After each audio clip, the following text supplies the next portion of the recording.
welcome to the I Feel Like Rhyming podcast. K-Mac back here, and we're doing the fucking Treyway edition of the podcast today. We are back better than yesterday or the day before, but we're better than ever now because we got Treyway news. Since I've been doing this podcast, I haven't done much Treyway news, I don't think. The whole arrest and everything went down before I kind of started, so we're gonna get into it today though, because we got big Treyway stories in the news. Before I get into the guilty please, SARA MOLINA went on No Jumper podcast and did an interview, about a 30-minute interview with Adam 22, and she cleared up a lot of rumors that have been going around for quite a long time now. First rumor was the Blueface rumors, that she, smashed Blueface. Whack 100 came out, said that they definitely did smash, blah blah blah. But she said she didn't know that was his, personality. That's just the way he is. Her and Blueface have not smashed, never smashed, no smashing in the past. So they were supposed to do a show together, a live show. It never got done because that was right after the Whack 100 said what he said, and she was so hurt by that and everything that she didn't want any rumors and all this. She was staying away from the situation.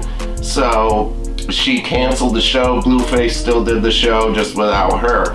So she has learned from that situation to never take anything personally, either on social media or, in the music industry, music business as a whole, which I took to as a very good thing to remember. If you get caught up in your comments, you're just gonna drive yourself nuts and everything, so there's no reason to take things personally, and I think that's a big thing that we should all remember if we want to be in the public eye and everything. I mean, I know I take some criticism a little too seriously, and you can't do it. You can't take things personally. Someone's gonna hate you. Not everyone's going to, but there's always gonna be people who hate on you or say this or that, and you just gotta take everything in stride. So I like that lesson. That's a good lesson. But she said how she has the same management or her manager knows Whack 100 personally. That's why, she found out he was just joking. She actually revealed that she's dating a rapper right now. She didn't reveal who the exact rapper is, but she is dating a rapper. She looks very happy and everything. She was all like, she was out there. She's trying to portray her sex appeal out there. She's trying to work it for some money. I can see that. So Sarah definitely knows what she's doing out there. She's smart. So she's gonna be making her money. She also did talk about how Love and Hip Hop New York has contacted her, and she should be on that show soon, very soon. I bet she'll be on, hopefully, the next season, because I know I would. I've gotten into that show a little bit since Joe Budden, Mano, and Joel Santana, all these somewhat big rappers from my era that I really listened to and cared about. Since they're on it, I've watched this show sometimes, I'll admit it, and I'd definitely like to see SARA MOLINA on there. I'd be down for that, for sure. So she is dating a rapper. I don't know if it's that Benny Blanco guy. From her posts a while back, she did some posts cuddling up, kissing with Benny Blanco, a smaller New York rapper, not too huge of a following, but people know him. So I don't know if that's the guy still. I don't know if she needs to start dating someone bigger to be on Love and Hip Hop. They kind of joked about that she should date Cassidy or someone to get on there, and I find that funny because that'd be a fucking awesome connection there. And Sarah did say how she never smashed Shotti. That she made it a point to clear up here in this interview that she did not smash Shotti. That was like a family member. That's why she felt comfortable having him on Instagram Live in that famous video, infamous video of them hanging out together, getting real cuddly. I mean, I thought from the way they looked in that video and just their demeanor and everything, that looks like, you know, two people who are sleeping together. I mean, it really does. I wouldn't be happy if I saw my girlfriend getting that comfortable alone with a guy, especially my manager. I would think something was up, you know, seeing that video. But now hearing her talk about how 6ix9ine set that up to separate himself from the Treyways and Shotti, he wanted that lie perpetuated, got DJ Academics to help out with it. It does seem like SARA Molina, I just take her word more than like a 6ix9ine. You know 6ix9ine's trolling, lying, fucking around. You know, Sarah seems genuine and like she's actually telling the truth. So I trust her opinion on this a little more than 6ix9ine. So I think she is telling the truth. I think she probably didn't smash Shotti, and you know, DJ Academics and 6ix9ine just wanted that out there, so it was another reason to make 6ix9ine the victim, and that he make it easier for him to leave Treyway and then separate himself from them completely. That's a great narrative to set and to make people sympathetic for you. Like, oh, he smashed your baby mama, that's terrible, blah, you gotta leave, you know, his management, blah, blah, blah. So that is a perfect lie to make, and I believe 6ix9ine, the evil genius that I believe he is, definitely concocted that plan. So I trust in Sarah that she probably didn't smash Shotti. I mean, that's rough if 6ix9ine really did beat her up that bad in Dubai too. I think there's photos of it. Then that's terrible. That's taking the lie or anything really far. That I don't know if that proves she did it or that's just a jealous boyfriend. Like I said, I mean, guys get that jealous. So that one's, I don't know. That's tough to say there. You know, maybe he just thought she did, and it's still nothing ever defends putting your hands on a woman. So, you know, if he was gonna fight somebody at that time, he was talking all this big shit, telling everyone to suck his dick, all the rappers from Chicago, all that. Why didn't he fight them? If he wants to get in a fight so bad, wants to punch someone, get his frustrations or anger out, why don't you fight the dudes you're beefing with? There's a fucking 100 dudes who want to fight you right now, all over the country, from West Coast to East Coast. Everyone wants to fight you. I'm sure you could catch a fade pretty easily if you want to get your frustrations out or whatever. You don't gotta do it on a woman, your baby mama nonetheless. So I don't know. You know, 6ix9ine was an interesting guy. I believe he was almost too smart for his own good. He was very smart, and he knew what he was doing and everything. The decisions he made were very fucked up sometimes, and the decisions he's making now. So, you know, she talked about how Shotti, you know, protected them, saved, you know, 6ix9ine's life. And I know nobody's been waiting for my opinion if Shotti and Sarah smashed, so I'm gonna give it to you anyways. I think there's a good chance they might have. She was frustrated with him smashing, I don't know, like 70 girls, I guess he admitted to. So she's not allowed to smash one back. That's the ruiner. Like, he can smash 70 girls, but she can't smash one guy, and she's fucked up for it and the bad person. I don't know, that doesn't make much sense to me personally. So even if she probably did, or maybe did, you know, Shotti was putting his life on the line for 6ix9ine every day. 6ix9ine's out there saying for everyone to suck his dick, suck my dick, fuck you, fuck that. And, you know, Shotti's out there protecting him from all these people wanting to kill him, from going to their cities, you know, getting banned, going to LAX and getting in a fight in an airport terminal. Like, Shotti's risking his life every day, shooting at people in Barclays, allegedly. You know, defending him from Casanova, who's fucking one of the scariest rappers out. I mean, he's risking his life, and 6ix9ine should throw him a little bone besides whatever he paid him and stuff. And I don't know if he actually robbed from him. Like Sarah said in the podcast, show me receipts if you think Shotti robbed from him. I think 6ix9ine made that up too, because if he did steal millions of dollars from 6ix9ine, there would be receipts, there'd be money laying around, there'd be a paper trail for sure. These companies are paying him for shows. It's definitely on paper, not everything's done in cash. There's got to be some sort of paper trail that shows millions of dollars missing. You know, Shotti couldn't even afford a lawyer, so he had $60,000 in the bank. So I don't believe for a second that he's robbing millions from 6ix9ine. But, you know, if he is smashing his baby mama once, that's the least he could do for all the saving his life and, you know, making him huge. Arguably, if he didn't have 50 bloods and red scars and everything in the Gummo video, he might not have gotten so huge. Just that visual display of him being in that big of a gang and having that much support and everyone out in the street, that video really added to, the song was great, the beat was sick, but that video added to his blow up. So if he wasn't with the Treyway, he might have never blown up. He definitely could have been beaten up terribly or even killed if he didn't have the protection from them. You know, they were out there saving his life on the daily. He's telling everyone to suck his dick and just resting, laying back, getting laid again by another girl. You know, maybe Shotti deserves a reward. He deserves some girls too. You know, maybe he's not getting them from 6ix9ine's groupies. He's being selfish. He's banging all the groupies. Shotti's like, yo, you just throw me maybe one groupie? Can I get one of the 4 or 5 you got in there?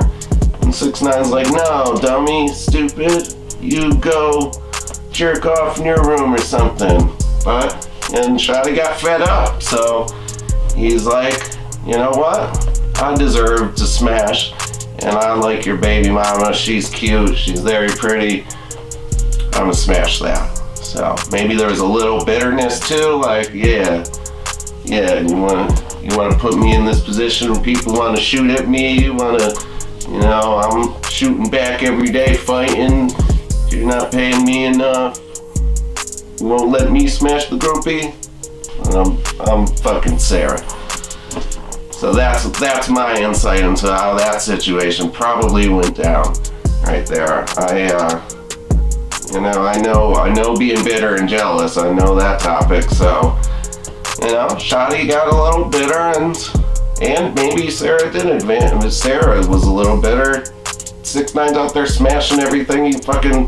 Everything that looks or breathes in his direction, he's fucking smashing it. So maybe Sarah wanted something too to get back just a little bit. Maybe, you know, she had to make it a little more personal, so made it his manager too, so that one would magnify, like he smashed 70 girls, but that one, since it was such a close, like brothers, like his manager, his best friend, she smashed the best friend, so that one would have the same impact as 70 guys had on her heart.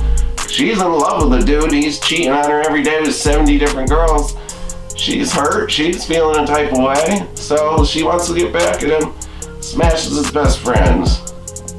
The oldest trick in the book, oldest story in the book. Typical, ordinary stuff out there, and I don't blame her at all if she did it. Or him, for that matter, really.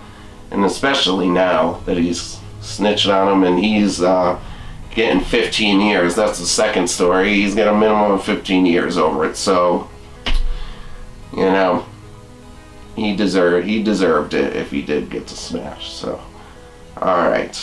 Yeah, fair and even trade. Fair and even trade. Alright, so, yeah, the next part to this story that I just mentioned, oh, and she said she might do a song with Alex, Trippy's ex, too. She's got some, Sarah's got some music coming out soon. She didn't kind of say if she was rapping or singing. I thought she was some sort of singer. I've never heard her songs or anything, but I see the videos of her singing and everything. So I thought she was some sort of singer, but she said it might be rapping.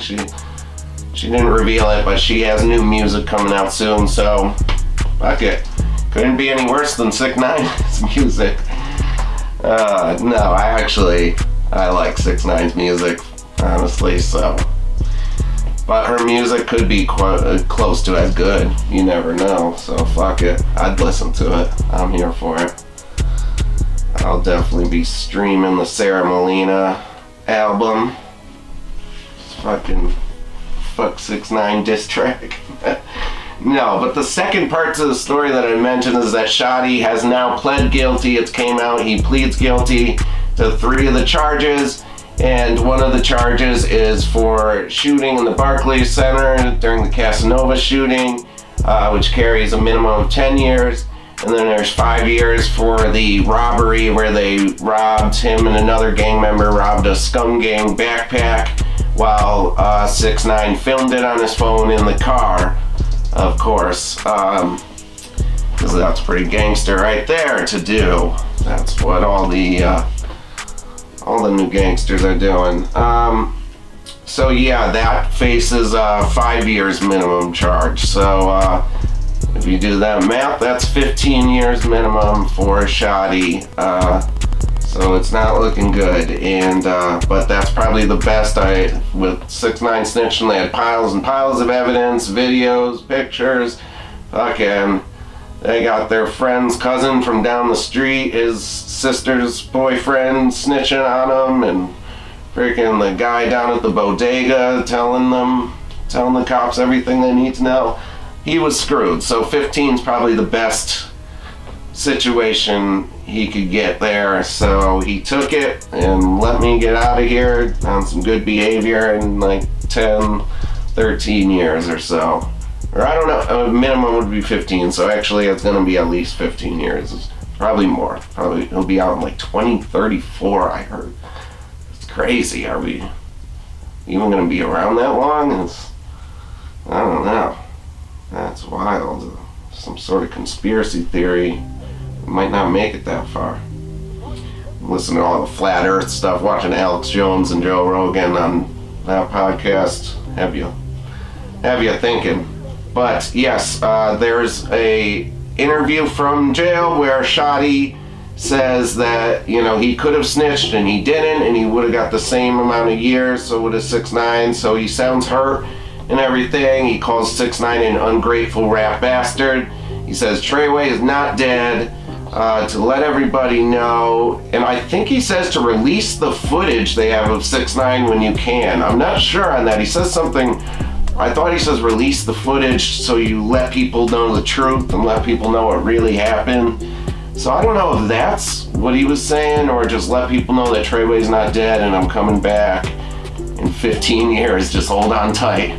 Gotta do a quick 15. Just wait for me. Keep my seat warm. Nobody sit in my seat. Sitting shotgun on the way home. Yeah, I gotta do that quick 15 stretch. No, but yeah, he's saying Treyway's not dead, and to keep it alive, keep hope alive. It'll be fucking Treyway again, because we don't bend, we don't break, and we don't fold. Unless it's for a guilty plea after one of us snitches on the other one. Alright, so Shotti has pled guilty. We'll see what his what he gets. He could get much more than 15. 15 is the best case scenario. That's a minimum, so he could get much more than that, up to life imprisonment. So we'll see what happens there. Sad situation all around. I don't think 6ix9ine's coming out. That whole fake news of him getting out in 2 years or right when this case is over and everything. He has to sit in there while all the cases, until everyone submits guilty pleas. So, because if someone takes it to trial, he has to get on the stand and point at people. So he's begging that they all just take pleas and are guilty, so he doesn't have to go in jail and do the ultimate snitching and have those shitty drawn photos of him for the rest of his life, and yeah, video footage of him snitching. He wants that snitching behind closed doors, and that's how it'll be if they all take pleas. But if someone goes to trial, 6ix9ine's got a snitch on him, and then supposedly he might get out once everyone takes guilty pleas. So if I were the Treyways, I just all you got is time. If you're getting 15 years or more, just wait forever to take the guilty plea, because then 6ix9ine has to wait in jail the whole time. He's got to wait till all the plea deals are accepted. So just take your good old time if you can. If I can take a couple of years to accept it, whatever. Let 6ix9ine sit there for a while. But I don't think he's getting out after that, though. Anyways, I think 6ix9ine will probably get like 10 years good behavior, maybe like 7 years or something. I can see that. That's what I think he'll get, because there's no way he's getting out of these years scot-free with the rest of them doing so much time. And if he does, he better be in witness protection, because on that interview, that dude, whoever Shotti was talking to, they do not sound happy, and they are going to be looking for 6ix9ine when he gets out, and they're not going to be ready to talk about anything. They're not there to talk it through once they find him. That's for damn sure. Alright, so that's I Feel Like Rhyming today. Kev Mack here. And go check out that Free Uzi Vert song. Lil Uzi Vert just released a song called Free Uzi Vert, and it's actually like rapping. It's like fluent rapping and everything. It's actually really good. The video's pretty dope. It's just some basic like New York on the streets shit, and in a bodega. It's real cool, like old school shit, like going back to his roots, his grimy Philly roots. But it's a dope song. He's actually rapping. I love it. Check it out. Can't wait for that Uzi Vert album. Alright, this is Kev Mack here, and I'm signing off. I always do fucking awkward sign-offs. I hate signing off, because I'm gonna be like,